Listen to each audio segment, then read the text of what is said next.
Hello everyone, welcome to तथास्तु and welcome to the National Park Series. I am Meenakshi Chaudhary और हमने कल से अपना एक नेशनल पार्क सीरीज स्टार्ट किया था जिसमें हम सारे नेशनल पार्क्स के बारे में पढ़ने वाले हैं। तो फर्स्टली हम जो है मध्य प्रदेश के जो भी इंपॉर्टेंट नेशनल पार्क हैं वो कवर कर रहे हैं। अब से पहले हमने कूनो नेशनल पार्क कवर कर लिया है और आज हम पन्ना नेशनल पार्क के बारे में जानेंगे। वहाँ किस तरीके का क्लाइमेट होता है, कौन से फ्लोरा, कौन सा फौना वहाँ पाया जाता है, क्या उसका हिस्टोरिकल बैकग्राउंड रहा है और रिसेंटली अगर उससे रिलेटेड कोई भी इवेंट या कोई भी कंट्रोवर्सी, क्योंकि पन्ना नेशनल पार्क भी काफी न्यूज में रहता है केन बेटवा रिवर लिंकिंग प्रोजेक्ट की वजह से, तो उसके क्या इफेक्ट है, क्यों वो पॉइंट ऑफ कॉन्फ्लिक्ट है, ये सब देखते हैं। तो सबसे पहले उसकी ज्योग्राफी, उसका लोकेशन की कहाँ पर लोकेटेड है। पन्ना नेशनल पार्क जैसे मैंने बोला it is located in Madhya Pradesh में लोकेटेड है। अब स्टेट तो है ही, स्टेट के साथ साथ यूपीएससी जो है ना अब थोड़ा सा डीप में जाके इन डेप्थ जाके डिस्ट्रिक्ट्स भी पूछता है। तो स्टेट तो हमें याद हो जाएगा कि it is in Madhya Pradesh, but district को याद रखना और भी ज़्यादा इंपॉर्टेंट हो गया क्योंकि वहाँ से जो है प्रीलिम्स में बड़े सारे क्वेश्चन बन जाते हैं और अभी तो एलिमिनेशन मेथड भी थोड़ा सा एलिमिनेट हो गया है, तो वो डायरेक्टली पूछ लेते कि एक डिस्ट्रिक्ट में है, दो डिस्ट्रिक्ट में है। तो पन्ना नेशनल पार्क हमारा मध्य प्रदेश में दो डिस्ट्रिक्ट में लाई करता है, छतरपुर और दूसरे डिस्ट्रिक्ट याद रखना बड़ा ही ईजी है क्योंकि it is in Panna district. तो दो डिस्ट्रिक्ट में ये हमारा नेशनल पार्क लाई करता है। And secondly it is located in Vindhyan mountain range. हमारे जो कूनो नेशनल पार्क था वो भी विंध्यन माउंटेन रेंज में लाई करता था और ये भी हमारा विंध्यन माउंटेन रेंज में लाई करता है। विंध्यन माउंटेन रेंज कौन कौन से स्टेट से पास होती है, एक बार आप ये कमेंट कर देना तो आपका भी रिवीजन हो जाएगा क्योंकि ये सारी जो ज्योग्राफिकल चीजें हैं ये याद होनी चाहिए, ये बहुत ज्यादा इंपॉर्टेंट होते हैं specially from the point of prelims examination. उसके अलावा कौन सी रिवर अब इसके थ्रू पास करती है। विंध्यन माउंटेन रेंज तो जो है माउंटेन रेंजेस हो गई। River Ken runs through the reserve. अब क्योंकि हमें पता है कि ये साउथ से नॉर्थ डायरेक्शन में जो है फ्लो करती है इस रिजर्व में, इस रिजर्व की ये लाइफ लाइन है। तो थर्ड इंपॉर्टेंट फैक्ट जो हमें इसमें से याद रखना है कि रिवर केन फ्लो करती है, ये हम याद रख लेंगे, पर किस डायरेक्शन में फ्लो करती है। It flows from south to north, south से नॉर्थ की तरफ जाती है। ठीक है, नेक्स्ट इज ये जो फॉरेस्ट है इट मतलब इसके जो बाहर आउटस्कर्ट्स पे जो है केन घड़ियाल वाइल्ड लाइफ सेंचुरी जो है लोकेटेड है और उसका भी ये जो रिवर कैचमेंट एरिया एक सिग्निफिकेंट पोर्शन बनता है, एक सिग्निफिकेंट पार्ट जो है वहां पर भी इसका लाई करता है।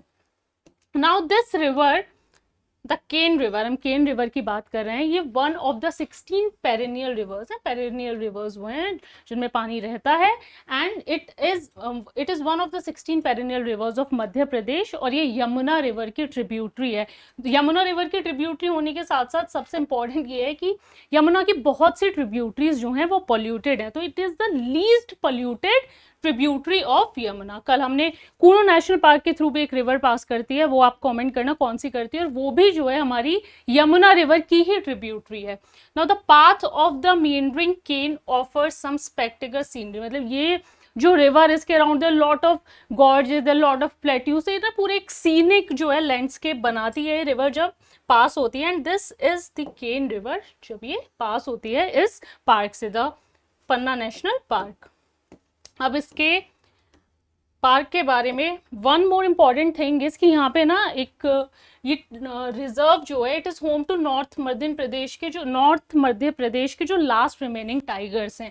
ठीक है, वैसे तो मध्य प्रदेश में जो है it has the highest number of tiger population right now, तो जो मध्य प्रदेश के पास सबसे ज़्यादा जो है इस वक्त टाइगर्स हैं, बट नदर्न मध्य प्रदेश में ना ये सबसे मतलब इसी पार्क में सबसे ज़्यादा लास्ट रिमेनिंग हैबिटाट है ये टाइगर्स का। And also what is most significant about this park is there is another feature कि यहाँ पे 2000 साल पुरानी रॉक पेंटिंग्स हैं जो पूरे पार्क में they are scattered throughout the park. 2000 साल वो पुरानी पेंटिंग्स हैं जो काफ़ी पहले पेंट की गई थी, एंशिएंट हिस्ट्री का पार्ट बनती हैं। तो it is also a significant part of this Panna national park. Now अगर हम इसकी हिस्ट्री की तरफ जाते हैं तो 1981 में इसको स्टैब्लिश किया गया था। 1981 में काफ़ी पुराना ये पार्क है, इसको स्टैब्लिश किया गया। अब उस टाइम पर तो उससे पहले की अगर हिस्ट्री हम देखें तो जो प्रिंसली स्टेट थे पन्ना के, बिजावर एंड छतरपुर, वहाँ के जो प्रिंसेस होते थे उनके लिए एक शिकार करने का एरिया, एक ये हंटिंग एरिया होता था। तो it was the part of protected forest जब जो हंटिंग के लिए मेजरली यूज किया जाता था इससे पहले, और 1981 में इसको एक नेशनल पार्क बनाया गया था।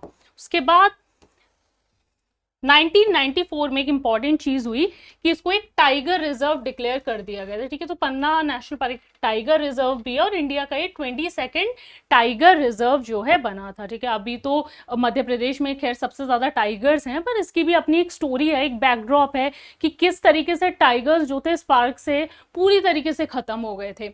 एंड पन्ना उससे पहले टाइगर्स थोड़ा 2008 में जो थे जाकर खत्म हुए थे, पर उससे पहले ही एक साल पहले 2007 में मिनिस्ट्री ऑफ टूरिज्म की तरफ से ना पन्ना नेशनल पार्क को बेस्ट रिजर्व, मतलब इतनी अच्छी तरीके से प्रिजर्व किया गया था, तो इसलिए उसको बेस्ट नेशनल पार्क का अवार्ड भी मिला था कि इतनी अच्छी तरीके से जो है ये पार्क मेंटेन्ड है, यहाँ का जो फ्लोरा है, यहाँ का फौना है, कि पूरी वाइल्ड लाइफ, बायोडाइवर्सिटी, ठीक है, सारी चीज़ें इतनी अच्छी तरीके से मेंटेन थी कि 2007 में मिनिस्ट्री ऑफ टूरिज्म ने इसको बेस्ट नेशनल पार्क का अवार्ड दे दिया। बट डाउनफॉल स्टार्ट हुआ 2008 से। 2008 में जो सारे टाइगर्स हैं यहाँ से वो खत्म हो गए थे।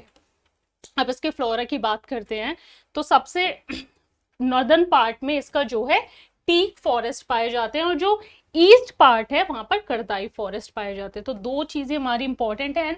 वन मोर थिंग इज कि ड्राई डेसिडियस एरिया का ही ये पार्ट है पूरा पार्क, और जो टीक फॉरेस्ट ने वो यहाँ पर मेजर डोमिनेंट स्पीशी है।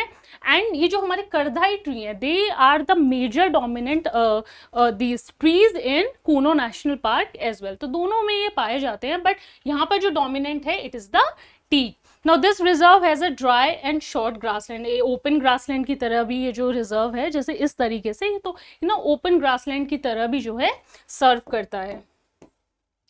और विंध्यन माउंटेन रेंज की जब हमने बात की थी कि विंध्यन माउंटेन रेंज के अराउंड ये जो है पूरा पार्क लोकेटेड है, it is runs from north to south. तो दो चीजें हमने यहाँ देखी कि केन रिवर कौन से डायरेक्शन में फ्लो करती है, और ये जो विंध्यन रेंजेस हैं जिसके अराउंड ये पूरा पार्क है वो किस डायरेक्शन में रेंज करते हैं। और ये जो इसका ईस्ट और वेस्ट पार्ट है ना, मतलब ये इसलिए इंपॉर्टेंट भी हो जाता है कि ये जो इसका प्रोटेक्टेड एरिया है, कि ईस्ट और वेस्टर्न पार्ट की जो पॉपुलेशन है ना वाइल्ड एनिमल्स की, उनके लिए एक ब्रिज है, उनका जो ब्रिज होता है उसको खत्म करती है, एक जो है जोड़ने का तरीका बनाती है उनको। This is why it is more important as a protected area. जब इसके फौना की तरफ देखेंगे तो फौना सबसे मेजर इंपॉर्टेंट थिंग जो अभी हमने एक बात की थी कि 2007 में बेस्ट नेशनल पार्क का इसको अवार्ड मिला, बट 2008 में जो है सारे टाइगर्स यहाँ से खत्म हो गए थे। बट अभी क्या कंडीशन है, अभी जो है जो रॉयल बंगाल टाइगर है, किंग ऑफ एनिमल्स, तो टाइगर जो है अभी यहाँ पर है। टाइगर जो मध्य प्रदेश में पाए जाते हैं, तो it is also found in Panna national park. Secondly जो मेजर फौना है, दूसरा जो वाइल्ड एनिमल है, it is the leopard. Next is sambar. Now it is the biggest Indian deer, इसलिए इंपॉर्टेंट बन जाता है कि जो इंडिया का बिगेस्ट इंडियन डियर है वो इस पार्क में पाया जाता है। नेक्स्ट है हमारा कराकल। ये अपनी मिडिवल हिस्ट्री के टाइम से ही बहुत ज़्यादा एक इंपॉर्टेंट है, अकबर के टाइम से जो है इस एनिमल को जो है जाना जाता है। तो this is number 4 species which is most important. Now Ken घड़ियाल सेंचुरी की हमने बात की थी, ये जो है पन्ना नेशनल पार्क की जो है आउटस्कर्ट्स पे जो बाहर का एरिया है उस तरफ लोकेटेड है, उस तरफ स्टैब्लिश की गई थी। एंड किस लिए स्टैब्लिश की गई थी, जैसे नाम से ही पता चलता है, घड़ियाल का जो इस वक्त का प्रेजेंट IUCN स्टेटस है, इट इज एंडेंजर्ड। तो एक और इन्फॉर्मेशन हमारे पास ये है कि घड़ियाल आर एंडेंजर्ड स्पीशीज, और पन्ना नेशनल पार्क के आउटस्कर्ट्स पर एक केन घड़ियाल सेंचुरी लोकेटेड है, जिसका मेन जो मोटिव था जिसलिए वो स्टैब्लिश की गई थी was to conserve the endangered घड़ियाल स्पीशीज। अब इसके कंजर्वेशन एफर्ट्स की अगर हम बात करें तो यहाँ पर ना बहुत सारे जो थे पहले घर होते थे, छोटे विलेजेस थे, बट इवेंचुअली धीरे धीरे उनको जो है रीलोकेट कर दिया गया। दे वर रीलोकेटेड। अब रीलोकेट करने का भी एक रीजन होता है, ठीक है, क्योंकि ह्यूमन वाइल्ड लाइफ कॉन्फ्लिक्ट को बढ़ावा ना मिले उसको रोकने के लिए, ठीक है, ह्यूमन, तो इसलिए जो विलेजेस थे इनको रीलोकेट किया गया कि जो ह्यूमन वाइल्ड लाइफ कॉन्फ्लिक्ट है वो तो खत्म हो ही, साथ साथ वो जो इकोलॉजिकल डिस्टर्बेंस है किसी ह्यूमन इंटरवेंशन की वजह से वो ना हो, जो पूरा इकोलॉजिकल मेंटेनेंस है वो बना रहे। तो इसलिए यहाँ पर जो पहले छोटे छोटे से विलेजेस लोकेटेड थे वो रीलोकेट कर दिए गए, उन्हें बाहर की तरफ जो है रीलोकेट किया गया था। अब एक सबसे इंपॉर्टेंट जो पन्ना नेशनल पार्क को एक इंपॉर्टेंट फीचर बना, जो एक इंपॉर्टेंट नेशनल पार्क बनाता है, एक तो है इसका रीलोकेशन, लेकिन उससे भी ज्यादा इंपॉर्टेंट है कि जो टाइगर्स यहाँ पे री इंट्रोड्यूस किए गए, ठीक है, 2007 के अवार्ड के बाद 2008 में क्या हुआ कि पोचिंग की वजह से, द रीजन वाज पोचिंग, और यहाँ पर जो है 2009 तक जो है सारे जो टाइगर्स थे वो खत्म हो गए, मतलब पन्ना नेशनल पार्क में एक भी टाइगर नहीं बचा था। हालांकि अब तो चीज़ें डिफरेंट हैं, क्योंकि उसके बाद यहाँ के जो वाइल्ड लाइफ ऑफिशियल्स थे उन्होंने बहुत सारे कंजर्वेशन एफर्ट किए, ठीक है। उस कंजर्वेशन एफर्ट में एक एफर्ट ये था कि 2 जो टाइगर्स थे इस पार्क में बांधवगढ़ नेशनल पार्क से इंट्रोड्यूस किए गए, उनकी ब्रीडिंग करवाई गई। धीरे धीरे जो है ये पन्ना नेशनल पार्क में जो है टाइगर्स की पॉपुलेशन बढ़ने लगी, और वापस उनका यही अप्रोच रहा कि पहले जितने यहाँ टाइगर्स लोकेटेड होते थे, जितने टाइगर्स यहाँ पर होते थे, उतने ही टाइगर्स जो हैं वापस वो उतने ही टाइगर्स को ला पाए। तो इस तरीके से जो है पन्ना नेशनल पार्क में वापस से टाइगर्स को रीइंट्रोड्यूस किया गया। नेक्स्ट किस तरीके से किया गया, तो एक सक्सेसफुल ब्रीडिंग प्रोग्राम, वही कि बाहर से कुछ टाइगर्स लेके आए and they made them breed, और उसके बाद जो है वहां पर टाइगर्स की जो पॉपुलेशन थी उसको रीस्टोर किया गया था। नाउ अब जो मेजर पार्ट जिसकी वजह से ना न्यूज में रहता है, इट इज द केन बेटवा इंटरलिंकिंग प्रोजेक्ट। तो केन बेटवा 2 हमारी ये रिवर्स हैं, ठीक है। उसके बाद क्या है कि केन बेटवा इंटरलिंकिंग प्रोजेक्ट की जब हम बात करते हैं तो it is the initiative UP और मध्य प्रदेश की गवर्नमेंट का है, and it has got the nod of the central government also, कि केन रिवर का जो सरप्लस वाटर है, जो ज़्यादा वाटर है, वो जो बेटवा रिवर है उत्तर प्रदेश के बुंदेलखंड रीजन की, जहाँ पानी की अक्सर कमी रहती है, ड्रॉट्स जो आते रहते हैं वहाँ पर। तो इस वजह से ये एक डिसीजन लिया गया था कि जो केन का सरप्लस वाटर है वो बेटवा रिवर को ट्रांसफर किया जाएगा टू इरिगेट द जो ड्रॉट प्रोन एरिया है उत्तर प्रदेश के बुंदेलखंड रीजन का जो ड्रॉट प्रोन एरिया है उसको इरिगेट करने के लिए, इरिगेशन के लिए पानी चाहिए। तो यही था कि जो केन का सरप्लस वाटर है उसको थोड़ा सा डाइवर्ट करेंगे और बेटवा रिवर में भेज देंगे, जिससे जो बुंदेलखंड रीजन है उसकी सबसे मेजर प्रॉब्लम हमेशा ये ड्रॉट रहती है। तो उस वजह से कि उस जो पर्टिकुलर एरिया है उसको इरिगेशन मिल सके।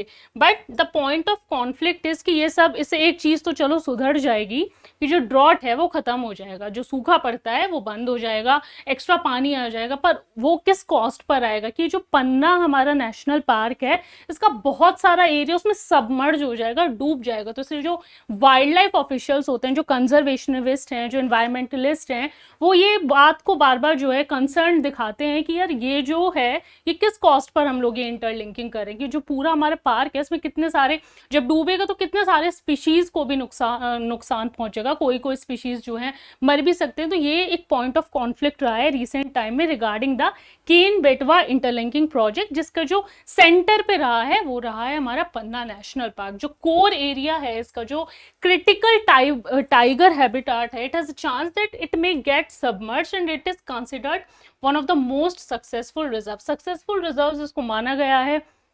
इसीलिए इतना सारा कॉन्फ्लिक्ट इसके अराउंड जो इमर्ज करता है, क्योंकि जब टाइगर्स पूरी तरीके से ख़त्म हो गए थे तो ये पन्ना नेशनल पार्क ने एक मतलब एग्जाम्पल सेट किया कि किस तरीके से वापस से जो थे टाइगर्स वहाँ पर इंट्रोड्यूस किए गए, और सक्सेसफुली अब जो है हमारे मध्य प्रदेश में सबसे ज़्यादा टाइगर्स है, जितनी भी पूरी कंट्री की पॉपुलेशन है उसमें सबसे ज़्यादा जो टाइगर्स हैं हमारे मध्य प्रदेश के स्टेट में ही मिलते हैं। तो इसलिए ये पॉइंट ऑफ कॉन्फ्लिक्ट बन के रहता है कि इस प्रोजेक्ट को, अगर ये प्रोजेक्ट हो तो इस तरीके से हो कि जो नेशनल पार्क है हमारा इसमें इसका कोई नुकसान ना हो, ये कोई सबमर्ज ना हो, जो स्पीशीज हैं उनको डिस्प्लेस ना करना पड़े, तो इस तरीके से इस प्रोजेक्ट को किया जाए। तो यही था हमारे पन्ना नेशनल पार्क की सबसे इंपॉर्टेंट इंफॉर्मेशन, जो भी आपके यूपीएससी एग्जामिनेशन में पूछी जा सकती है। और आपको अगर वीडियो अच्छी लगी हो तो प्लीज़ लाइक कर देना, शेयर कर देना और सब्सक्राइब। Thank you.